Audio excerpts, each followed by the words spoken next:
Done it again. Done it again. I'm fuming. I've done it again. I bloody tested it as well. I tested you. You're testing me now. You're testing my patience, you bloody rubbish piece of equipment. How many times are we going to do it? You're fired. You bloody... Focusrite. Bloody do what you preach. Focusrite audio synthesizer. You bloody focus. I'm already focusing right. Hello everybody and welcome to the United Stand. I'm Mark Goldbridge. This is your latest Manchester United news this Tuesday the 30th of September. Got lots to get into this morning. Fabrizio's had his say. Jamie Carragher's had his say. We've got the return of a player to the first team squad. Don't get excited. Trust me, don't get excited. Also, we've got some exclusive stuff coming in from Carrington, which is why I want to start off with. Now, if you remember in the summer, basically this is an Amorim job plea. This is brilliant information. This is a step forward. Everyone's talking about Glasner, did it last night. Everyone's talking about when Amorim's going to get sacked, did it last night. Reality is, hot off the press, any talk of manager change is completely irrelevant before Saturday. We can carry on all week saying this manager, that manager, do sack him, don't sack him. The club ain't doing anything till at least after Saturday. So Amorim is here, the press conference on Friday, the match on Saturday against Sunderland. He will be here 100%. That's not the exclusive, by the way. In a sense, that's common sense.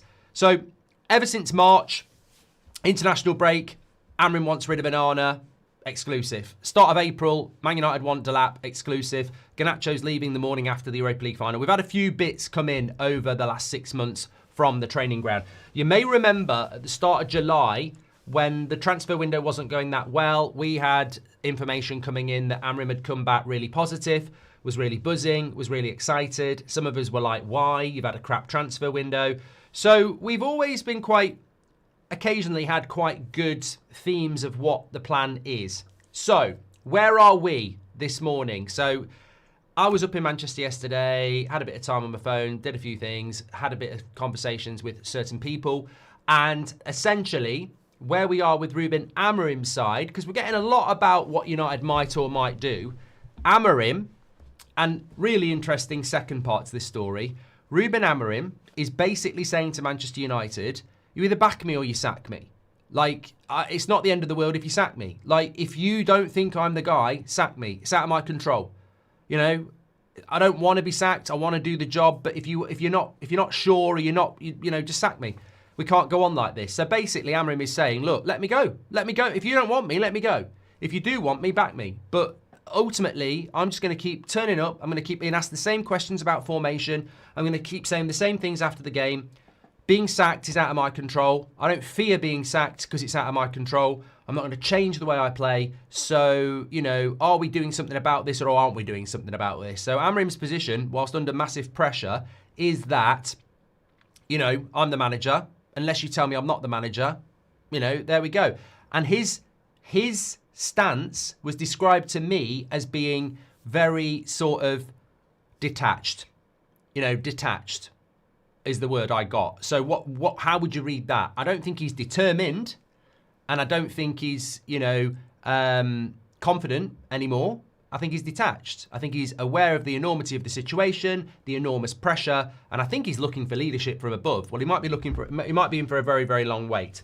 What I also got told, and the biggest thing I want to say this morning, and the thing that I took from this, because look, we can talk about what was just said there. It is quite interesting, but this was the one that caught my eye.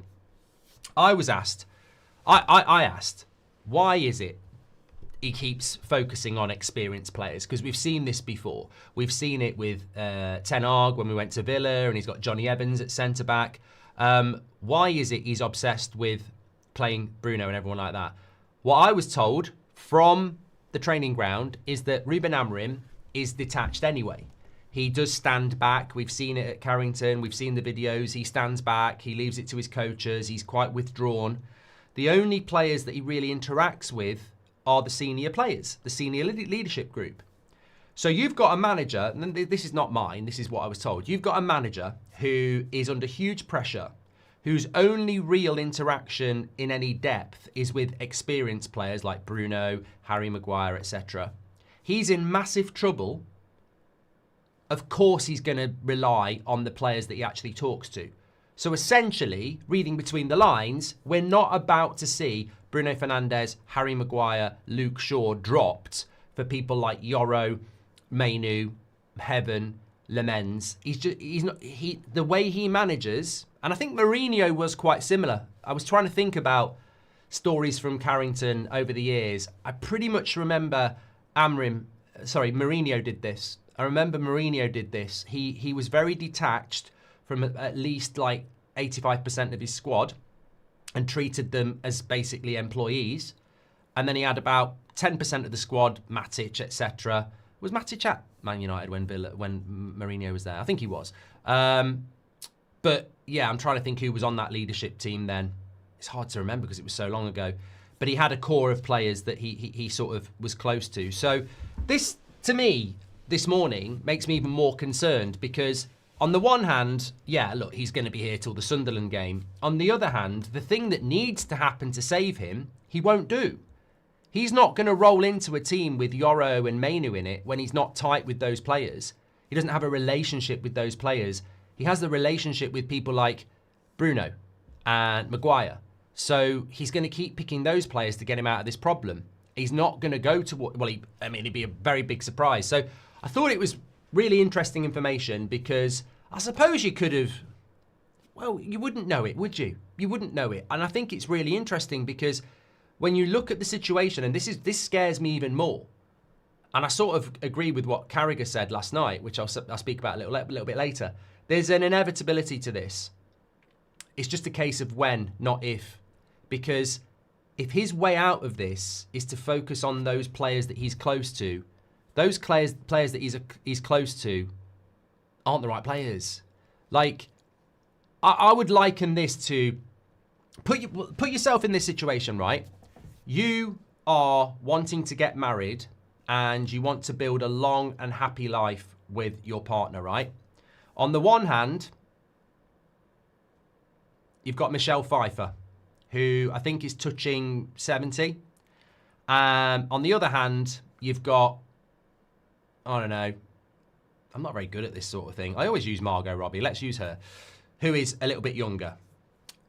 If you propose and marry Margot Robbie, then you've probably, unless something bad happens, like an unexpected event, you've probably got a long life ahead of you that you can build something together, build a family, and have many, many happy years together. If you marry Michelle Pfeiffer, with all due respect, she can't defy science, and you're probably not going to have that long together, and you're probably not going to have a very active life together, really. It's going to be very, very short term, isn't it? So take that into a footballing sense. If you're Ruben Amorim, and you need to build something for the future that's long, sustainable, and happy, you're better off going for the Margot Robbie option. And that here he is going with the Michelle Pfeiffer option. Now, Michelle Pfeiffer is a very fine lady from what I've seen, and she's a very good actress. But it's not long-term, is it? And she may have had better days as an actress. I don't know. I've not watched any of her recent work. But also, she's been used a lot by other people. Other directors, other films. I mean, Margot Robbie's been in a lot of films. I'm sort of getting lost in the woods here, but what I'm trying to say is, it's not long-term, is it? It's short-term. And we're meant to be building something long-term. And there's nothing wrong with short-term. If you fancy a holiday in Greece with Michelle Pfeiffer for a couple of weeks, I think you'd have a great time. And I think she'd be brilliant company. But if we're trying to build something for the next 5 to 10 years, then she might be saying, look, I've done all that before. I'll have a couple of weeks in Greece, but then I just want to take it easy, you know? So I think that when I look at what Amorim is doing, Tales from Carrington, it's worrying. It's worrying that he is the type of manager that doesn't have a close relationship with people like Yoro and Mainu and the younger players, but he has a tight relationship with the Brunos and that. Because what needs to happen is, effectively, and this is where I sort of look at it and go, I think I've seen this movie before. Bruno is clearly his guy. I speak to all of you and ask you about Bruno, and the stereotypical answer is he's the problem in the team. We can detail the different problems that he is, but he's the problem in the team. So we've got a manager who is building his future around the problems. And the future are not part of his trust group. So effectively, from what I was told yesterday, we're not about to see a midfield that's not got Bruno in it. We're not about to see a defence that hasn't got Luke Shaw and Harry Maguire in it. In fact, we're probably going to see that again and again and again and again. And therefore, when you're looking at the manager, has he walked into this club like some people said last night, and is this job too big for him? Has he misunderstood this football club? I mean, I feel like a bloody broken record, but I remember saying this about Ten Hag. I remember saying this about Ollie. And I remember saying this about Van Gaal. I don't remember whether I said it with Jose. But you know when Ten Hag got the job, just very, very, very quickly, when Ten Hag came into the job, it felt like everything Ralph Rangnick had said for the last 6 months, he completely ignored. Apparently Ten Hag didn't even want to speak to Rangnick. And look, I wanted Ten Hag, but I hated that. I was like, here's a guy that's been at the club for 6 months at its lowest ebb, who's spoken about open heart surgery, who knows who all the problems are, and you didn't even want to pick up the phone and speak to him because ego comes in, I'll learn what the problem is. And it feels like Amorim's done exactly the same. It feels like Amorim's come into the club and gone, I'm not interested in what's gone on before. I'm just going to do it my way. And the reason I say this is because every single manager at Man United seems to be arrogantly naive and not able to look at what was happening before. We as fans are not that blind. We as fans experienced Ollie, we experienced Ten Hag, we experienced Rangnick, and we're experiencing Amorim. The biggest problem every Man United manager has is that they're completely closed off from day one. They walk into the club and that's day one. So all the knowledge we've got that frustrates us, they're not aware of. They don't walk in and know, oh, this leadership team has sacked 3 managers. They don't know that Ten Hag did this a year ago when he started using experienced players towards the end. They don't know that some of these players that you're relying on, we've done this before and it doesn't work. They all come in with their ego of, I'm not going to look to the past, I'm just going to look to the future. And as fans, we look at it and go, you're doing exactly what the previous sacked manager did, and the one before that, and the one before that. There doesn't seem to be any learning. And I was realising this driving back from Manchester yesterday. I was like driving back and I was going, I find it so frustrating. I don't know about you. I find it so frustrating that we get frustrated. And managers sit there and go, well, I don't agree with you. I don't agree with you. And the reason we get frustrated is because knowledge is power.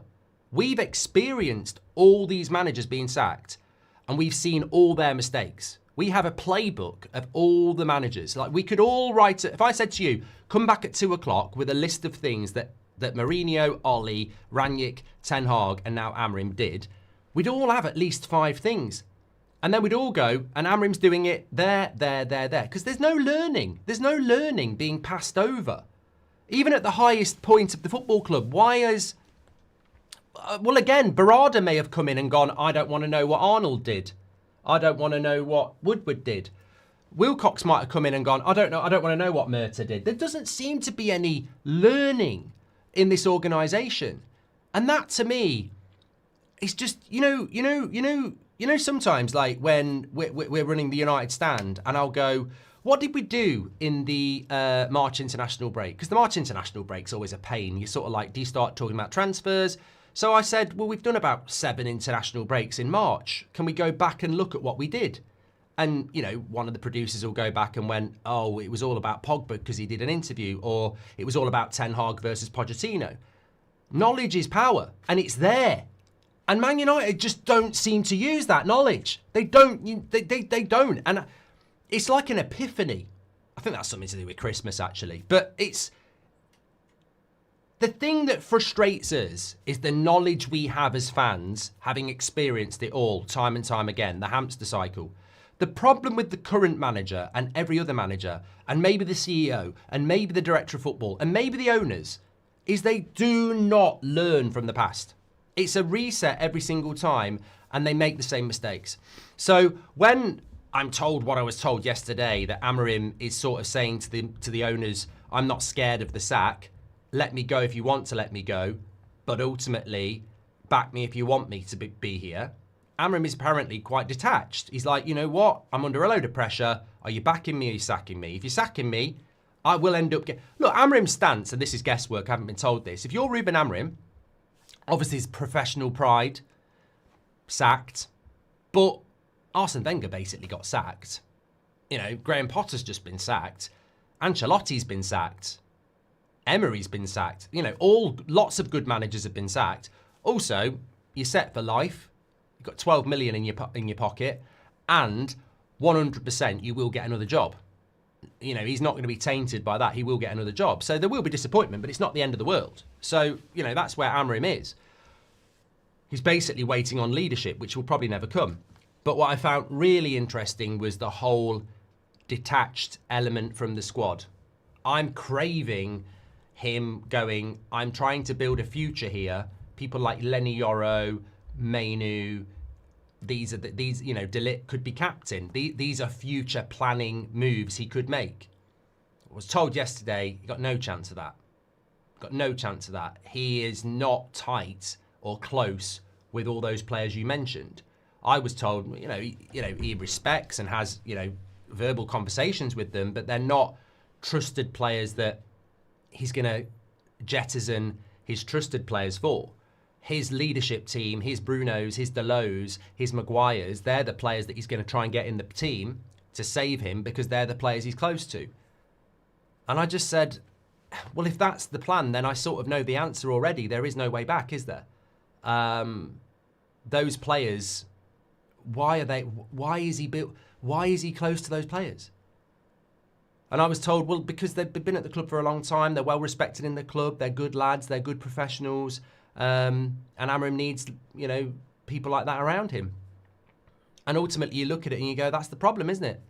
Because this is exactly what Ten Hag did. It's exactly what Ollie did. They're the same players. And there's no learning, is there? Like, Ollie and Ten Hag literally used the same players as his leaders to save him. Where are they now? Literally, people like Bruno, Maguire, Shaw, probably even Delo under Ollie, I don't remember, but certainly under Ten Hag, these were the players. I mean, Delo basically sacked Ten Hag, didn't he? He missed the open goal. So, I think that, it's very sad, but the truth will set you free. And the reality is, Amorim is making the same mistakes as Ten Hag, certainly in the players that he's utilising to save his job. So don't expect wholesale changes on Sunderland. But what will happen is that unless the club are actively making moves to make a change, we are here with Amorim until Sunderland, of course. Now, what I will say here is, because you never know who's listening, is if there is talk of replacing Amorim, and, there is that inevitable feeling that it will have to happen at some point, if there is talk of replacing Amorim, if the next guy comes in and goes, you're in my leadership team, this is the problem. I could see Oliver Glasner going, Maguire, Shaw, Delo, Bruno, you're my leadership team. And if the next manager's going to do that, we may as well not bother. But I don't see how the next manager won't do that. Because I know for a fact from people I know at the club, Bruno Fernandes is the Don. Everybody loves Bruno Fernandes. He's the captain. He's a really nice guy. Everybody likes him. He walks around with a smile on his face. He basically is in charge of that football club. Harry Maguire, massively popular, really well liked, good lad. Very much, the same with people like Luke Shaw. These people are not bad people. They're not bad people. They're just Michelle Pfeiffer. They're Michelle Pfeiffer FC. They are players that have been here so long, that are so well liked, but when it comes to a Saturday or Sunday in a Man United shirt, they're not good enough. And it's almost like we had the bomb squad. I don't know what you'd call this lot. Smiling assassins, but assassins know what they're doing. They're just nice. They're nice guys. They're well liked at the club. They are good people, but they're not good enough for Man United. And that's the problem. We need a clear out. And it's really easy to clear out Garnacho and Rashford and Sancho because they've been painted as villains, rightly or wrongly. But there are nice guys at United that need to go. And people don't understand this. When you are changing a business, it's really easy to get rid of Knobhead Neil, who's like, lazy and horrible to people. Get rid of Knobhead Neil. But what about Lazy Laura, who makes everyone a cup of tea but doesn't do the job properly? Who organises the Christmas party? Who chats to everybody all day, and that's part of the problem because he doesn't do any fucking work. This is the problem. Like, everyone thinks, oh, get rid of him, get rid of Lazy, get rid of them lot, they're rubbish. But what about these people who've been here for ages who actually clearly aren't good enough as well? Massive problems at Manchester United, massive problems. On a lighter note, I just thought I'd bring this in. So, look, you've got Arsenal, who are going top gun, right? So basically, a story this morning, Mikel Arteta wants to bring in RAF pilots to speak to his squad so that instead of 20 words, one will do. So basically what he's saying is these pilots are in life or death situations and they need to communicate in, potential, whatever they're up to. And they'll do it in one word because they haven't got time to be like, what are you doing there? And what are you doing? So that they use codes to communicate in tough situations. So he wants them to come and speak to his players so that his players can communicate shorter on the pitch. I mean, these are the fine lines that winners like Arsenal are looking at. They're going top gun, and we're bringing back Malacia to the first team squad. Top gun, and we're playing top bum.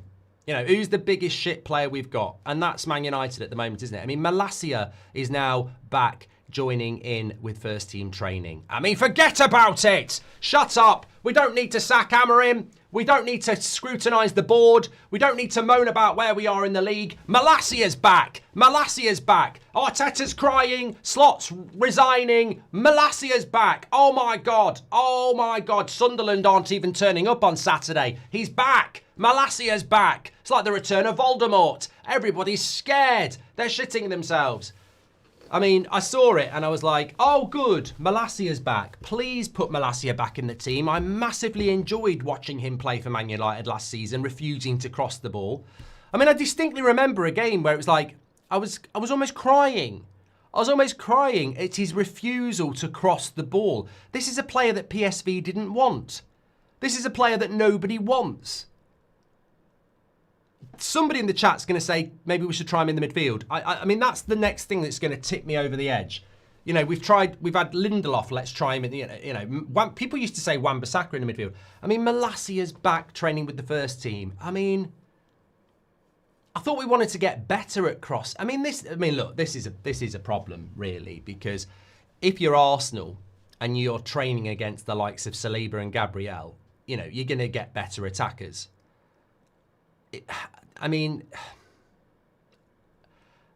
I would imagine in training our players think they're prime Ronaldo. I mean, you must score from everywhere with Binder in goal. You must think your corners are brilliant. You must think your shots are brilliant. And now, if we don't have wingers against Malacia. I mean, it must be so confusing for our players in training because the decent ones, Mbermo must be scoring 50 goals in training. And he must think, what's going on at the weekend? I scored 50 goals in training this week. Because you're training against shit, aren't you? Man United back in the day, you'd be training against people like Roy Keane, David Beckham. You're now training against Binder and Malacia. I mean, how are we going to improve? Seriously, how are we going to improve when in training, this is the quality of training we're doing? Like, standards. I don't know. Bruno is not good. It's just the players around him are worse than he is. Bruno doesn't get into a top 6 team, says Stephen. Rupert, I'm nearly called you Rupert there, Robert. Robert McCormack's in the house. He says, we make too many excuses for him. A top manager could get this squad challenging for Champions League places. Only 3 decent teams in the league. I think it's a good point, Robert. Let me run a poll on that. Because Robert's the king of controversy, but normally good. Is this United squad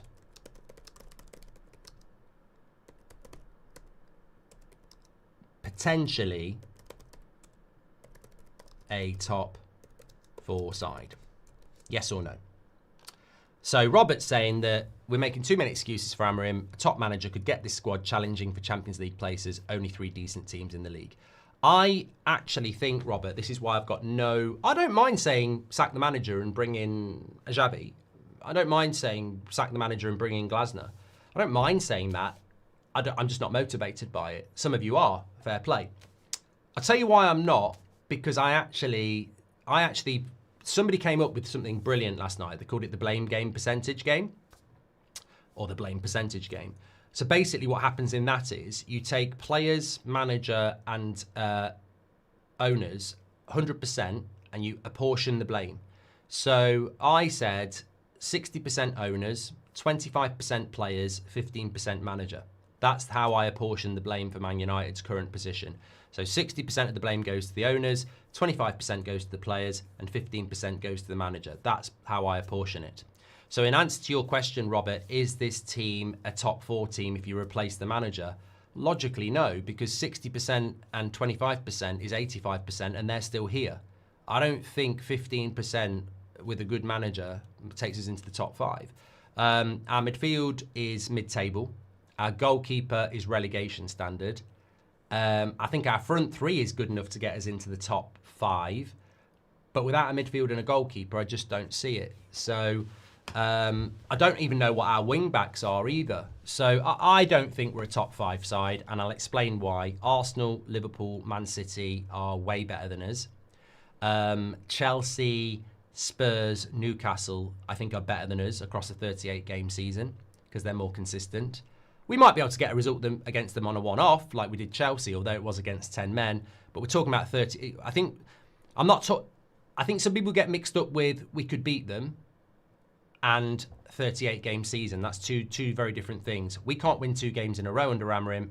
I don't think we can win 4 games in a row under another manager. So I would say we are 7th best at best, but that's assuming we're better than Villa, we're better than Brighton, we're better than Bournemouth. So I don't believe that we are a Champions League potentially challenging side if we change the manager. I really don't. I think that's what positive people want to believe, but I don't believe it myself. We're not better than Bournemouth, says Ronan. We're not better than Newcastle. We're not better than Spurs. We're not better than Chelsea, I don't think. We're not better than Man City. So, yeah, we're not in the top 6. And also, the 2 problems Man United have got is the one I just said there, our squad is not in the top 6. And the second thing is we're not consistent. So you could be Fulham and get in the top 6 if you're a very consistent team that can grind out results. We're neither consistent nor good enough. So I can't put us in the top 6, I'm afraid. Chris says, in my opinion, not having the connection with the rest of the players, he's missing the other core personalities that add to a winning squad. De Ligt, Cunha, says Chris. Look, if I was Ruben Amorim, I would remove my relationship and reliance on Luke Shaw, Harry Maguire, Dalot and Bruno, and I would replace it with a reliance on De Ligt, Mazraoui, Mbeumo, Cunha. Those would be the 4 players I would be replacing with those on my leadership team, because they're not young and they're not old and they are going to be here for the next 5 years. So it's not like I'm saying replace Bruno and Maguire, etc., with with Yoro and Mainu and Dorgu, but our leadership team should be De Ligt, Mazraoui, Cunha and Mbeumo. That's where he should be focusing in on. And I think it's a great point. Instead, he's using Dalot, Shaw, Casemiro, Heaton, Maguire, Bruno. Every one of those has sacked multiple managers. Martinez would be in my other leader team as well, but he's not fit at the moment. His leadership team should be Martinez, De Ligt, Cunha, Mbeumo, Mazraoui. That's who his leadership team should be. And his next set of leadership team should be people like Yoro, Dorgu, Mainu, Sesko, who are building to come through. That's the future of Manchester United there. That's what a manager should be doing. That's what his future should be. Those set of players I mentioned, supplemented by younger players. What he's actually doing is saying to all those players, sit down, your leaders are Dalot, Bruno, Maguire, and all them lot. And that's the mistake. But that's the mistake, again, because it's another manager that has refused to learn about the club he's managing. And Ten Hag did the same. And Van Gaal did the same. They walked into the club and went, I don't care what's happened before. I'm the manager. I will learn. And not learning from the past is a life lesson. You're a moron for not learning from mistakes. Because the trouble is, if you make the same mistakes other people made because you couldn't be bothered to learn about them, who's the moron? You are. You are. And that's why he is getting rinsed by everybody, because he didn't do his homework. He didn't listen. And look, I mean, I'm not always his biggest fan on a Monday night football, but Jamie Carragher said, we are only waiting for the inevitable. It's been a disaster for both parties. And I think he's absolutely spot on that. Like, take it away from Amorim. What were Ineos thinking? What was Omar Barada thinking? What was Jason Wilcox thinking? What was Sir Jim Radcliffe thinking? You bring a guy in who is young, successful, but very rigid. Very rigid. There is no tactical ability to go to different formations. He's a 3-4-3 coach who's been very, very, very, very successful in a very, very short period of time. You bring him in and you don't give him the ingredients. And that will always be true. That will always be true. It doesn't matter how toxic or abusive people want to be towards Ruben Amorim. Two things can be right. His decisions and selections are questionable, but so is the ownership. How do you bring in a guy who plays 3-4-3 and give him a squad that can't even play 4-3-3, and then you don't back him in the summer properly? There's no doubt we spent very, very well on the attack, but I tell you what, you're intelligent enough, and so is everybody else, to say you cannot say he was backed in the summer just because he had 200 million. What Man United basically did, they needed to build a Ferrari, and they didn't buy the engine. And it's not going to move. You know, there's no... In life, if you want fish and chips for dinner, you don't just buy the fish. Where's the chips?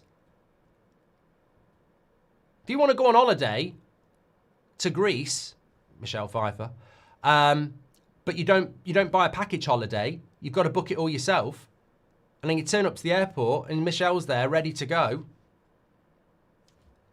I nearly said something else. And you haven't booked the flights. Oh, I've just booked the holiday. Well, what about the bloody flights, you know? That's what they did in the summer. They didn't do the proper job. Is it true that Amorim called in by Manchester United bosses for an urgent meeting and has been asked to switch to a 4-3-3? No, I mean, Rohan, I read that, and look, I think that particular account has got a couple of things right, but their frequency of posting is just proof that they're not right about a lot of things. You can't be a journalist and post 5 times a day exclusive stories, and biggest load of bollocks, yeah. Hi Mark, are you now more sceptical of hipster managers coming in from foreign leagues, i.e. should only look at Premier League proven candidates moving forward, says Bungle? No, because I'm not, I didn't vote for Brexit, and I don't believe in, the world's a very diverse place, and I don't believe in barriers, so I would never sit here and say we should only go Premier League proven. I think that's ridiculous. Arne Slot wasn't Premier League proven. Jose Mourinho wasn't Premier League proven. I mean, Glasner wasn't Premier League proven. The Premier League is full of Premier League proven managers that weren't Premier League proven. So I think that going back to the blame game, it doesn't matter whether you're Premier League proven or a foreign manager, you will fail under this ownership. So we're not failing because Amorim's not Premier League proven. We're failing because we're not properly providing the infrastructure for a manager to succeed. Glasner's Premier League proven. He won't succeed at Man United because the circumstances will not dictate that he can succeed. So I don't think it's anything to do with Premier League proven managers. It's about the structure. It's about the players. That's what needs to change at Manchester United. I don't think they will go for another foreign manager for the simple reason what we just said there, but just because you're Premier League proven isn't going to change the fact you've got crap owners and crap players. That won't change it. With a passionate insider would leak what's really going on behind closed doors. Something serious and deep rooted is clearly broken at the club, says 1 Inch Wonder. That's always going to happen, yeah. Get rid of Bruno Delo and make De Ligt captain, says Danny. I look at the next 5 games and I do believe we can lose all 5. How does he survive, says Constantine? Well, as Jamie Carragher says, there feels like there's an inevitability to it, doesn't there? And as I said, in relation to what I was told yesterday about Amorim's detachment and who he's utilising as his tight-knit players, I find it scary that the players he's focusing on are the same ones Ten Hag used. Conte failed at Tottenham, says he. What if we get a new manager and he does Maguire and Shaw starting, same old stuff? Well, I think that will happen, Daz. Next manager will still have Bruno as captain. He'll still pick Shaw, Maguire and Delo. I don't think that will change at all. I don't think that will change at all. We have only employed 1 Premier League proven manager, and lo and behold, he's done the best out of the lot. Stop getting managers unproven in the Prem, says Christopher. Ten Hag wasn't Premier League proven, won back-to-back trophies. Ole Gunnar Solskjaer wasn't Premier League proven and finished second in the league. It's a bit too... Christopher, you remind me of a Sith Lord. You know, you're dealing in absolutes when actually they're not. Somebody said the volume seems a bit low. Well, I don't know why, because I've got my thing there and it's maxing out at red when I do that. So it's nothing to do with me. Good morning, Mark. Do you think style managers are overrated by fans when compared to pragmatic ones, says Woozy? I think there's a couple of people this morning who are getting really locked up in simplicity. You're talking like it's a manager issue at Man United, and I sort of wonder where you've been for 10 years. You're getting lost in very, very fine detail. You're sort of thinking, if we have a Premier League manager who's pragmatic, we'll be okay. I completely disagree. I think you're ignoring 10 years of failure and why that failure has happened. And as I say, 60% of that is on the ownership. 25% of that is on a set of players that shouldn't be here still. If players had that sort of alleged attitude, then we'd be screaming, get them out of our club, says Daz. I turned 18 yesterday. Any advice stepping into adulthood, says Buzzer. I could write a book on it, mate. But yeah, just chase your dreams, stay safe. Could you explain the compensation package situation, says Mitish. Would you take Daniel Farke from Leeds? No, stop asking about Daniel Farke. The people stick their head up their arse and then remove it and talk shit. Like, what are you talking about, Daniel Farke from Leeds? He's literally the definition of, you know, a 5-game wonder. He's had a good start to the season. Leeds were going to sack him in May. Stop talking shit. Absolutely no. No. Was Slot Premier League proven, says John. There was a question there. Oh, the compensation package. I mean, nothing surprises me about Manchester United, but there is a rumour going round that they're going to wait till November because it's a cheaper compensation package. Now, knowing how Man United work, we stopped £40,000 of payments to a charity. £40,000.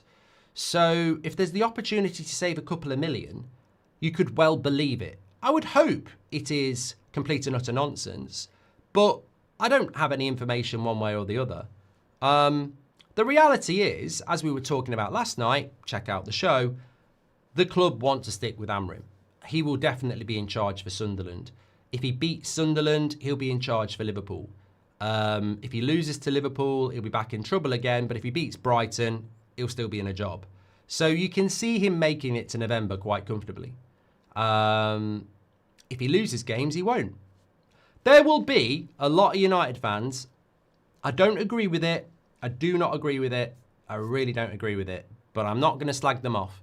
There'll be a lot of United fans on Saturday that are conflicted with wanting their team to win and realising one more loss might remove the manager. That's life. Some people don't want to say that because they feel like it's unwritten words, you can't say it. There will be people on Saturday who are conflicted, basically thinking, if we lose this game, he's gone. I'll take the loss to get rid of him. 100%, you know they will. Straight away, are you one of those people? No, I can't. You know how. Look, you know, you should know by now. Like, when we beat Brentford, I was going mad and people were going mad saying you're an embarrassment. I like Man United winning. It makes my life better. It makes me feel better. It makes my weekend better. So I want Manchester United to win. But what I will say to the Amorim outers is that even if we win, I think there is an air of inevitability to it because his plan doesn't work. And his plan is to stick doing what he's doing. Like, his plan is to utilise players I don't trust to get us out of a bad situation. And the definition, ultimately, if you have somebody who constantly cheats, would you be in a relationship with them? No, because you know they're going to cheat. And in a footballing sense, am I going to trust players that consistently let us down? No. There is an inevitability, regardless of what happens against Sunderland, that these players will let us down again. So I don't see a way back. I don't see a way back in general, sacking the manager or not, but I don't see a way back. Sadiq's a legend. He's gifted 5 memberships. Thank you very much, Sadiq. Could Malacia do a player-manager role, says Rory C. I mean, we're back. Malacia's back. We're back. It's the injury. People think people thought that the player we needed back from injury, beginning with an M, was Martinez. It's Malacia. He's back. Could Malacia... Rory C, thank you. I'm hammering in, but 2 problems. 1, squad collection. 2, given the leadership title to previous failed players, Mark, do you see a future with new ownership, says Seth. The only future is new ownership, but there's no prospect of a new ownership. If Sir Jim Radcliffe really cared about this football club, he should sell his shares and get out. He doesn't need this. He doesn't need this. It's a vanity project. He doesn't need it. He just wants to be the guy that takes Man United back to the top, but he's taken us further down. If I was Sir Jim Radcliffe, I'd sell my shares.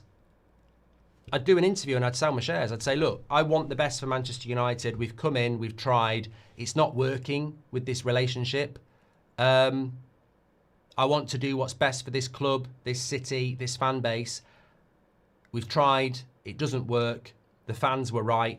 I'm walking away because I don't think I can do what's best for this football club. He's never going to do that because the reasons he owns Man United aren't just about supporting Man United. As we know, it's about the massive amount of infrastructure and money that can be made.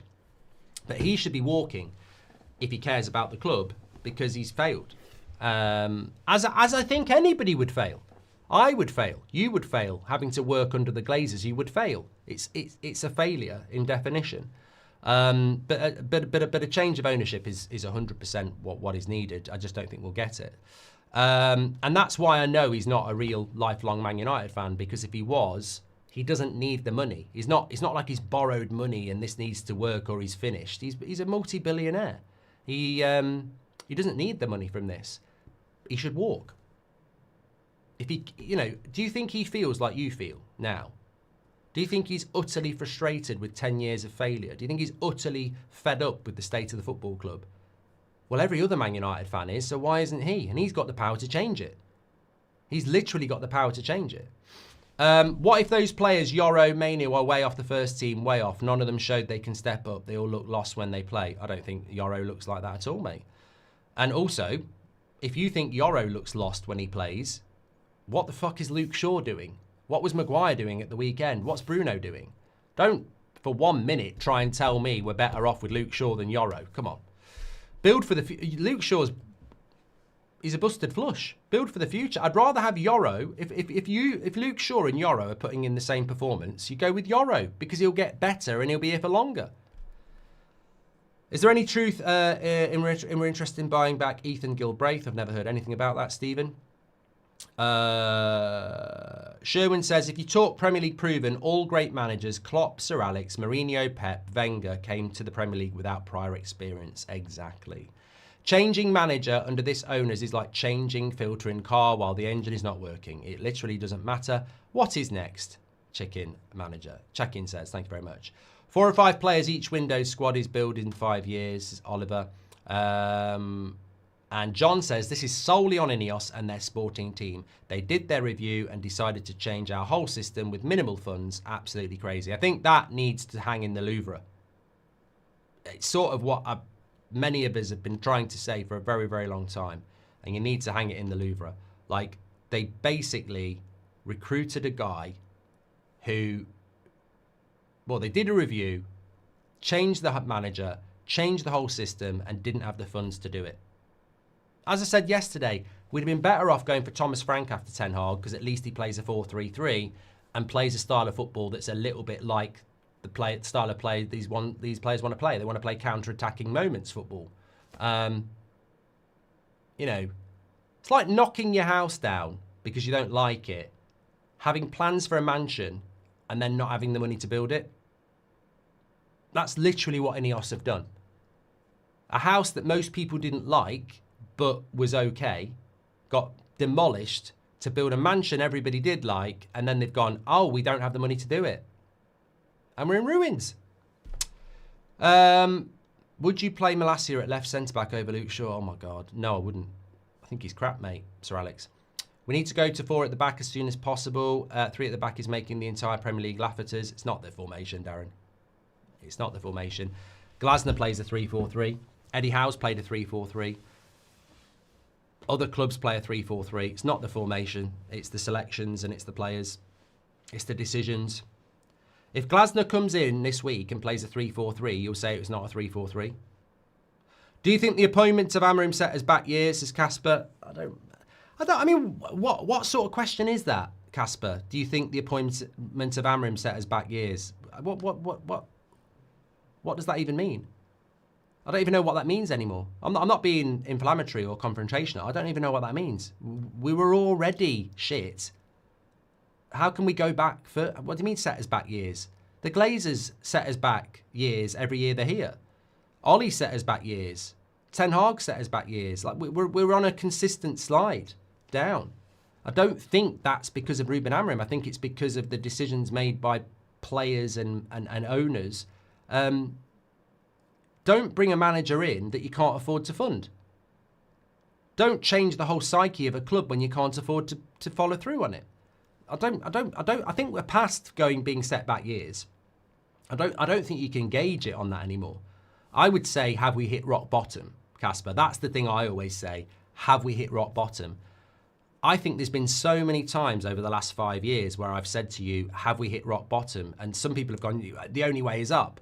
I don't think we've hit rock bottom yet. I don't. I still think there's potential to drop. And I did think 15th in the league and losing the Europa League final when we needed to win it. When I woke up the next day, I thought, that's it. Surely that's rock bottom. But I don't even know that we have yet. There seems to always be the point where you go, it can't get any worse. It can't get any worse. And then you go, well, it could. We're not even in Europe this year. And if we finish 15th, that's worse than last year because we had Europe. So, of course, it can get worse. Drummer Joe, thanks for joining the Members Club. You're a legend. And WG says, a Bournemouth side using current with Lemens 4-3-3, Bruno in midfield, but a 3 for now. Okay, formation chat. Great. WG FVH is just talking about a manager who plays a 4-3-3. 77% of you say, is this United squad potentially a top 4 side? I think that's what WG FVH is talking about, that if we had... the Bournemouth manager and played a 4-3-3, maybe it could work. I agree with the 77% of you. I think regardless of the manager change, we're not a top 5 side. Baz says, if it all comes back to this, ask anyone from Glinios, what is our club's football identity? They won't give you the answer. But you know what? We have no identity. Manchester United is identityless. If we got asked for ID at Sainsbury's, we wouldn't be able to produce an ID. If Man United walked into the beer aisle and bought 24 cans of Stella and went to the checkout and they challenged 25 and you've got to produce your ID, Man United would go, I've got no idea. I've got no idea and I've got no ID. And the checkout assistant would say, well, I can't serve you because you've got no ID. Even though I know who you are, I know you're Man United and I know you're over 25 and I should be able to sell you the beer. I do need to see some ID and you have got no ID. No, we've got no identity at all. But you're Manchester United. Show me your identity. We haven't got one. We have no ID at Manchester United. Brilliant point. We've got no identity. We're Manchester United, but the people who run it don't have a bloody clue what we are. If I was in charge or you were in charge, I would say we're Manchester United. We play a 4-3-3. We have wingers. We take risks. We try and win to the end. We're always trying to get people in the box. We want to attack. That's what Manchester United always is. It's what we always will be. Risk takers. But we're not in charge. We've got people in charge who are going, let's try a 3-4-3. Let's be pragmatic. Let's not actually back the thing we're trying to do. Let's build a stadium at some point in the future. Let's get ChatGPT to design it. Let's remove the circus cover. It's just a lack of leadership. A lack of identity. Crystal Palace have an identity. Sunderland have an identity. Newcastle have an identity. Birmingham City and Wrexham have an identity. Manchester United, one of the biggest football institutions in the world, has not had an identity for years. I keep saying this. When was the last time Man United played 2 good games in a row? When was the last time you were entertained? Are you entertained? Do you get entertained watching Manchester United, or do you have to watch other football games to be entertained? I will hopefully be entertained tomorrow night when I watch PSG play Barcelona. I have to go elsewhere to get my excitement. It's like a marriage without any action. You've got to go elsewhere to find it. And it makes you feel cheap and dirty. You're betraying your club, but they won't give you anything. And that's what's happening at Manchester United. Why are we not... Why is it so difficult? We're not even talking about trophies and titles. Why is it so difficult to just entertain your fans? 75,000 people putting their hand in their pocket every home game. You can't even entertain them. That's not just on a manager, by the way. That's on an ownership. It's on the players. But it's more on the ownership. The identity of this football club I own is I want good football. And of course, we're 50% owned by people who don't even know the rules. How the hell can we demand good football when 50% of our ownership don't even know what football is? I'm pretty sure Man City's owners and Liverpool owners, whatever you think of them, they pretty much are demanding a certain brand of football. And Manchester United, one of the architects of good football, is now run by people who don't even have it as a priority. So we don't play good football anymore. Manchester United don't play good football. It's not a prediction. It's not sensationalist. We don't play good football. For 10 years, I can't think of many games that we played a good football. We play, on average, 50 games a season. And for 10 years, I can't think of 2 or 3 where I've gone, what a game of football. A game of football. I've seen 10 minutes here and there. Why is that such a hard ask? Bournemouth ain't going to win the league, but you know you're going to get good football. Brighton aren't going to win the league, but they get good football. Madness to me. Madness to me. The whole club's a joke from top to bottom. The priorities are rubbish, but we've got no ID. Got no ID. One window isn't enough to fix the mess. It's disappointing that Amorim isn't making the right decisions, but I don't want to restart, says Julio. I think so many people want to stick with Amorim, and I love that. The barrier is what he's doing with team selections just makes you want to throw up. Brilliant show this morning. We're back at 2 o'clock. Why is everybody saying there's no way back? For 6 months, it's a project. Now it's a problem, says Big H. It's a problem because his project makes no sense. People can deal with losses. People can be patient when they can see the project. If we're building the mansion and you can see builders turning up every day building it, but you know, you're frustrated because you haven't got a house to live in, but you can see it being built, you will put up with it. If that house is being demolished and they're telling you we're building you the house, but you can see they're actually knocking stuff down, you can't get on board with that project. I'm sick of those without football knowledge talking about the formation and sacking a manager with the hopes of getting one who plays a new system, says Tristan.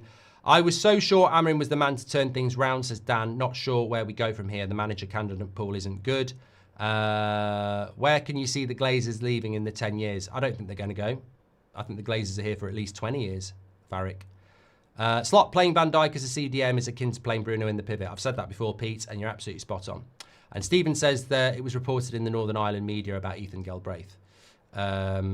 Adrian said, could this be the only chance in our lifetime that we might get to see Big Sam or Sean Dyche manage Man United? Oh, don't. That's enough. That's enough of the internet for me. Blame it on Adrian. Right, we have got a 7 o'clock show tonight because I'm doing Champions League on That's Football. We've got a 2 o'clock show as well.